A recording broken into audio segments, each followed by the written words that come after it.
We're going to close the night with just about the perfect form of joy, stand-up comedy, depending on the comic. But we have Ed Brayton, who gave a very serious and somewhat depressing talk early. We're going to give him the chance to redeem himself with some comedy. One last Reasonfest round of applause for Mr. Ed Brayton.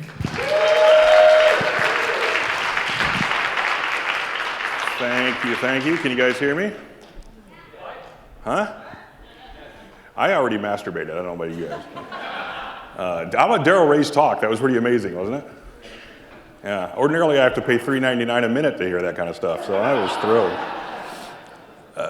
So when JT asked me to do a little comedy here, I almost said no, because I didn't know what I might say to make you all laugh.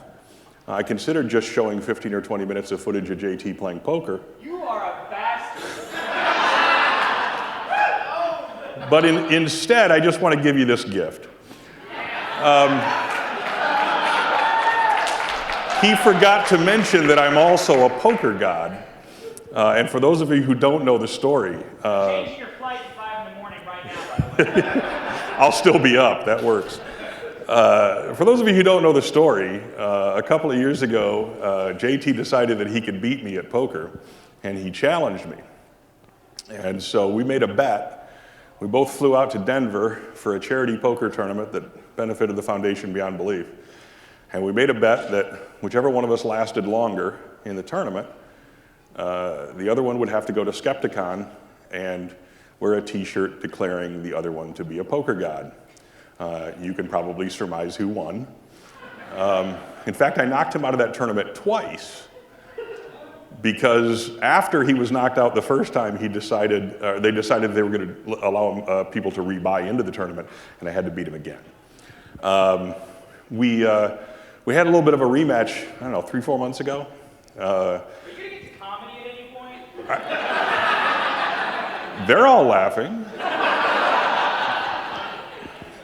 And so we set up an online thing for a fundraiser, and I think it was about, 17, 18 minutes before I busted you? I stopped listening, what? Yeah. He's actually been a great sport. I mean, he looks mad. He's actually been a great sport about this, and we had a lot of fun with it at Skepticon. I did not make him wear this shirt when he proposed to Michaelin at the event. I figured that was probably a step too far. So I should probably tell you... What, I'm sorry? She would have gone with you on that. She would have been on your side. Well, she actually said that she has a t-shirt that says JT sucks. And she was going to wear it, and then she forgot. So, I'm leaving. We love you, JT. So I should probably tell you a little bit about myself. I came to be a skeptic by virtue of a very novel upbringing. I was raised by a Pentecostal mother and an atheist father, who are still married. With that kind of upbringing, your career choices are pretty limited. It's either comedian or sniper. And they're not hiring these days. Growing up this way was a little odd, but it led to some really fascinating conversations. And I want to give you just one example. After my freshman year in college, I came home for the summer, and one night, my mom was going out for Bible study. Actually, she went out for Bible study every night. And my dad asked me to go up to the video store and rent a movie that we could watch. So I did. And I brought home a movie. This movie was actually called Hollywood Shuffle. It's an old 80s. This was 1986 that this happened. But it's an R-rated movie. And she got home from Bible study to find an R-rated movie in the house and lost her mind over this. And she sat my dad and I down on the couch and she explained to us that you can't bring R-rated movies into the house because they give off these little cosmic particles of sin. I swear I am not making this up. This conversation happened word for word the way I'm going to describe it to you. We quickly called them Zoomies. We decided the name of them was Zoomies. And so I asked her, I said, okay, let me see if I understand this correctly. Let's say our next door neighbor has a subscription to Playboy or Penthouse, and our mail rides right next to his mail all the way here from the post office. I said, now can the Zoomies get in the house that way? Or do they like intrinsically know to respect property lines? And she let out this very exasperated sigh. And she said, "You're not taking this seriously." And I said, "Oh, you're right. I am not taking this seriously." As it turns out, and this is really kind of weird, she was right about this. The Center for Disease Control has actually isolated Zoomies in the lab. There's a picture of them. And it turns out that the top and bottom gay Zoomies are the really difficult ones to eradicate. So they're working on actually some sort of spray for the Zoomies, but in the meantime, you might want to get rid of any R-rated movies you have in the house. So I spent several years touring the country as a stand-up comic from about 1990 to 1995, and had some great experiences. Met a lot of interesting people, had a lot of fun, came away with some rather amusing stories. But mostly I made audiences hate me by talking about religion and politics, which they don't tend to like. In fact, it can be a dangerous thing, as I found out once in Lancaster, Pennsylvania. Now, there's a joke about Pennsylvania that goes like this. Pennsylvania's Pittsburgh on one end, Philadelphia on the other, and Alabama in the middle. And Lancaster's in the middle. So in 1993, I'm doing comedy there. And at the time, the Catholic Church had a shortage of priests. And they had a billboard campaign. And everywhere I went in the country, there were billboards up trying to recruit people to become priests. And I saw this and I thought this was kind of ridiculous. And I wrote a joke about it. And I'm in Lancaster, Pennsylvania, and I did this joke. And the joke went like this. I said, "I don't think this is going to work. I don't think that poverty and celibacy are the kind of things you can talk someone into volunteering for." I said, "Poverty and celibacy are more like unfortunate side effects of being an only child in Arkansas." Sorry, JT. And this guy stood up in the audience, very drunk, I presume on Sacramento wine, and started screaming at me. And in the middle of this tirade, he yells out, "You need Jesus." And I'm more proud of this ad-lib than probably anything else I said in 5 years of stand-up comedy. I said, "I need Jesus like I need a hole in my hand."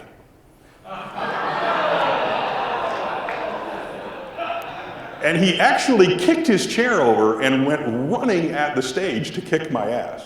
And this very large bouncer dove over a table in the front row and tackled him, and they threw him out of it. So it can be a little dangerous, and that's why I'm glad to be doing comedy now only for atheist audiences. I know that you're not going to lynch me for making fun of Jesus. At least I hope not. So growing up the way I did kind of prepared me, I think, for a life spent making fun of the religious right. I find it especially bizarre how obsessed they are with gay people. It's just, like, the incredible thing to me is how powerful they think homosexuality is. Like, they really do seem to think that being gay is the most seductive, attractive thing imaginable. Like, a couple of years ago, Barney Frank, retired, openly gay congressman, retired from Congress. And a guy from the American Family Association said that he wondered how many people had died of AIDS because they saw Barney Frank on television and became gay. Which, like, first of all, if you're basing your sex life on anything a member of Congress does, you are irretrievably fucked from the start. But to be honest with you, I'm starting to feel kind of sorry for the bigots. Because it's getting harder and harder to live your life without unwittingly supporting the gay agenda. Groups like the American Family Association are always calling boycotts. They boycotted Ford and Home Depot and JCPenney. They're always calling for these boycotts because they don't want to spend their money in any way that might somehow advance the gay agenda. So there's an organization called the Human Rights Campaign, big gay rights organization, and every year they put out something called the Corporate Equality Index. And it's an index of all the top companies and what their policies are in terms of LGBT equality. Do they have an anti-discrimination policy? Do they give equal benefits to gay spouses, etc.? And every year, 40 or 50 new companies score 100%. There's over 500 of them now. that score a perfect 100. Lots more that score, 80 or 90 on this. So, what is a bigot to do to avoid advancing the gay agenda? Well, in case there are any of them here, I am here to help. First of all, you're pretty much going to have to stay home. Every car company pretty much has scores of 100 on there.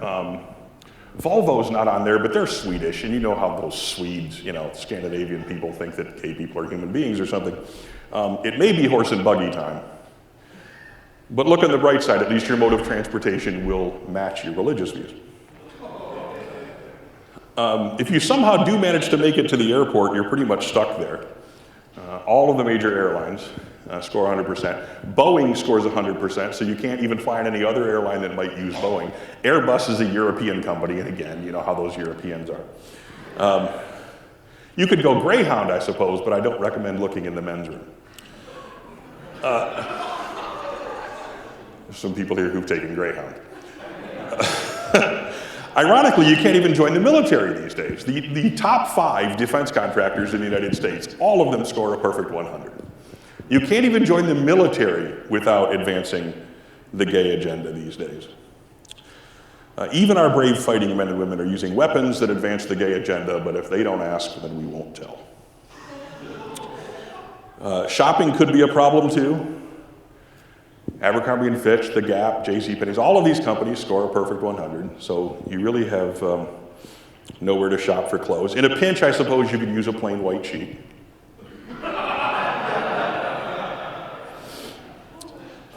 Finances are going to be a real problem. If you want a heteronormative mortgage, you can't go to any of these companies.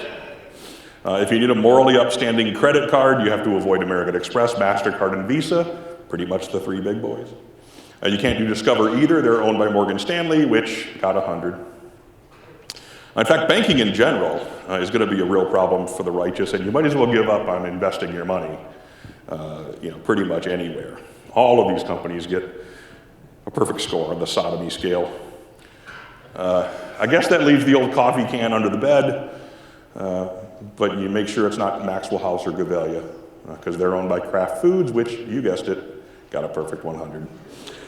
Speaking of which, eating and drinking could be a real problem. Coke, Pepsi, Kraft, General Mills and Kraft, that's like half the products in the supermarket, right? All got a perfect 100. At this point, you better start hoping for some manna from heaven. Ironically, you can safely eat Heinz 57 sauce, even though it's owned by the wife of a certain Massachusetts liberal who's now the Secretary of State. They get a terrible score, only a 46. It doesn't look like you're going to have much to put the Heinz 57 sauce on, however. I hope it goes well with manna. It's probably a good thing that they believe in faith healing, too. Because getting health insurance without somehow aiding these godless sodomites may prove impossible. All of these insurance companies, the American Family Insurance, they clearly don't know what family means, right? I mean, family means get the gay people. These people clearly did not get the memo. Even if they did have health insurance, they're stuck pretty much without medication. These are pretty much all of the big pharmaceutical companies. All of them score 100, so you don't get to take any medications from any of them. Don't worry, I'm sure that rash will clear up soon, and if it doesn't, just take solace in the fact that you're doing the right thing. Wear it like a badge of honor. And by the way, the basic program that sends email over the internet, called SendMail, written by a gay man. Which means pretty much they have to become Amish. That's pretty much the only thing they can do if they don't want to support the gay agenda. I find it funny that the religious right is always blaming natural disasters on gay people. Every time a hurricane or an earthquake hits, some unhinged bigot will declare that it was God's punishment on gay people. So let me introduce you to Touchdown Jesus.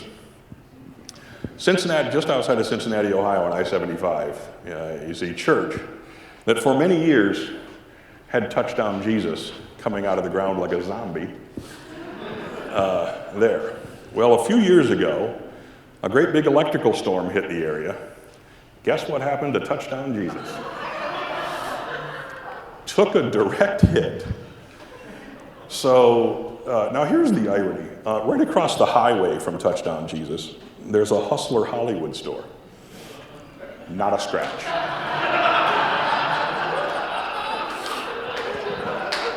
So either God has terrible aim, or maybe he's sending a message to the Christians, and they're just not getting it right. So creationism is probably my favorite subject. I got involved in the atheist movement because of creationism quite a long time ago. When I was in college, actually, one of my friends who was a creationist, and this is probably 1987, 88, took me to a Kent Hovind seminar. And I was so appalled by what I saw that I decided I was going to start debunking this bullshit. But the undisputed king of creationist stupidity is a guy I am guessing you have never heard of. His name is Ron Wyatt. He was a nurse anesthetist from Tennessee who turned himself into a sort of amateur archaeologist, kind of a poor man's Indiana Jones. And he duped ignorant and credulous Christians into funding his trips all over the world by claiming to have found everything. He claimed to have found the real Noah's Ark, the real Ark of the Covenant, the real Mount Sinai, the exact spot where the Red Sea was parted. He claimed to have found everything, and there was always some mysterious reason why he couldn't bring it back or bring back the evidence for it, of course. Now, Wyatt claimed, as I said, he claimed to have found the Ark of the Covenant in a cave underneath Jerusalem. Now, that alone would be an earth-shattering discovery if he actually had found it, but he doesn't stop there. He claimed that not only did he find the Ark of the Covenant, but that it was underneath the hill of Calvary, where Jesus was crucified. And that on top of the Ark of the Covenant, there was the dried blood of Jesus. Swear I'm not making this up. He said the blood ran down the cross, through a crack in the rocks, and gathered on the top of the Ark of the Covenant. And in order to prove this, he scraped some of it off. And he brought it back to the United States, and he reconstituted it, and he had it tested. And it only had half the normal chromosomes, he claimed. He's never actually shown the test results, of course. So it had to be someone born of a virgin. And in case you think I'm making this up, I'm going to show you the actual text from his website. It said samples of the blood stains were taken from the rock around the crack and the cracked casement lid, analyzed by an independent laboratory, and proven to be human blood. However, a genetic analysis of the blood produced some interesting findings. Counting of the chromosomes under an electron microscope showed that the cells had only 24 chromosomes. 23 X chromosomes from the woman and 1 Y chromosome, presumably from God. I expect this was a very big chromosome. The usual number of chromosomes is 46, 23 X chromosomes from the woman and 23 X or Y chromosomes from the man. At least 1 Y chromosome is required to trigger the production of a male. This provides evidence that Jesus was not born from the normal man, union of a man and a woman, but rather from a virgin birth.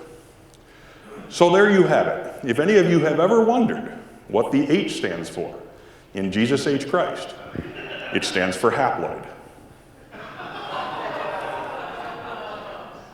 Few genetics majors in here. And I know it's only March. I'm going to close on this. I'm not going to do the whole 45-minute act. But any day now, even though it's April now, I guess, Bill O'Reilly will start raving about the war on Christmas. They actually get offended when you say happy holidays, which I think is really weird. In 2008, literally a few days after Barack Obama was elected the first black president of the United States, the American Family Association put a new product up on its website. It's an artificial burning cross.